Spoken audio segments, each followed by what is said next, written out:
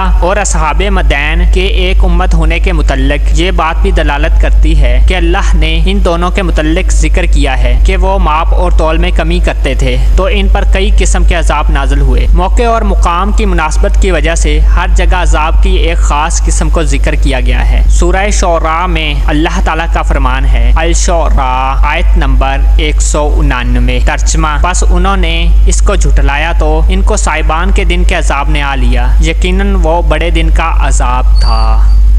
عذاب کس طرح نازل ہوا؟ بیان کیا جاتا ہے کہ اللہ تعالیٰ نے 7 دن تک ان سے ہوا روک لی اور ان کو سخت گرمی پہنچی، جس کی وجہ سے نہ پانی ان کو فائدہ دیتا تھا نہ سایہ۔ درختوں کے جھنڈ میں داخل ہونا بھی ان کو مفید نہ ہوتا تھا، تو وہ اپنی آبادی سے جنگل کی طرف بھاگ کھڑے ہوئے۔ ایک بادل نے ان پر سایہ کیا تو وہ اس کے پیچھے جمع ہو گئے تاکہ وہ اس سائے سے سکون حاصل کر سکے۔ جب وہ تمام اس کے نیچے جمع ہو گئے تو اللہ تعالیٰ نے بادل کو حکم دیا تو وہ آگ کے انگارے اور شعلے برسانے لگے، جس سے زمین میں زلزلہ پیدا ہوا اور آسمان سے ان پر ایک سخت چیخ مسلط ہوئی اور ان کی روحیں جسموں سے الگ ہوئیں اور جسم تباہ و برباد ہو گئے۔ پس وہ اپنے گھروں میں اوندھے کے اوندھے پڑے رہ گئے۔ اللہ تعالیٰ فرماتے ہیں کہ جنہوں نے شعیب علیہ السلام کو جھٹلایا تھا گویا وہ ان میں آباد ہی نہیں ہوئے تھے۔ شعیب علیہ السلام کو جھٹلانے والے ناکام و نامراد ہی ہوئے، اور اللہ تعالیٰ نے شعیب علیہ السلام اور ان پر ایمان لانے والوں کو نجات دی، جیسے کہ اللہ تعالیٰ نے فرمایا، اور وہ سب سے زیادہ سچا ہے۔ اور جب ہمارا فیصلہ آیا تو ہم نے شعیب اور اس کے ایماندار ساتھیوں کو اپنی رحمت سے نجات دی، اور ظلم کرنے والوں کو ایک سخت چیخ نے آ پکڑا تو وہ اپنے گھروں میں اوندھے منہ پڑے رہ گئے، گویا وہ ان میں کبھی آباد ہی نہیں ہوئے تھے۔ آگاہ رہو کہ مدین کے لیے اللہ کی رحمت سے دوری ہے جیسے سمود دفع اور دور ہوئے۔ اور اللہ عز و جل نے فرمایا، سورہ الاعراف آیت نمبر 90 تا 91، ترجمہ: اور ان کی قوم میں سردار لوگ جو کافر تھے کہنے لگے، بھائیو اگر تم نے شعیب علیہ السلام کی پیروی کی بے شک تم خسارے میں پڑ گئے۔ تو ان کو بھونچال نے آ لیا اور وہ اپنے گھروں میں اوندھے پڑے رہ گئے۔ یہ لوگ جنہوں نے شعیب علیہ السلام کو جھٹلایا تھا ایسے برباد ہوئے کہ گو وہ ان میں کبھی آباد ہی نہیں ہوئے تھے، غرض جنہوں نے شعیب علیہ السلام کو جھٹلایا وہ خسارے میں پڑ گئے۔ اصل میں یہ ان کی اس بات کا جواب تھا کہ اگر تم نے شعیب علیہ السلام کی پیروی کر لی تم گھاٹے پانے والے ہو جاؤ گے۔ اس کے بعد اللہ تعالیٰ نے اپنے نبی صلی اللہ علیہ وآلہ وسلم کے متعلق فرمایا کہ وہ ان کو ڈانٹتے ہوئے، ملامت کرتے ہوئے اور جھڑکتے ہوئے ان سے الگ ہوئے۔ پس وہ ان سے پھرے اور کہا کہ اے میری قوم، میں نے تمہیں اپنے رب کے پیغامات پہنچا دیے اور تمہاری خیر خواہی کر دی، پس میں کافر قوم پر کیسے غم کروں؟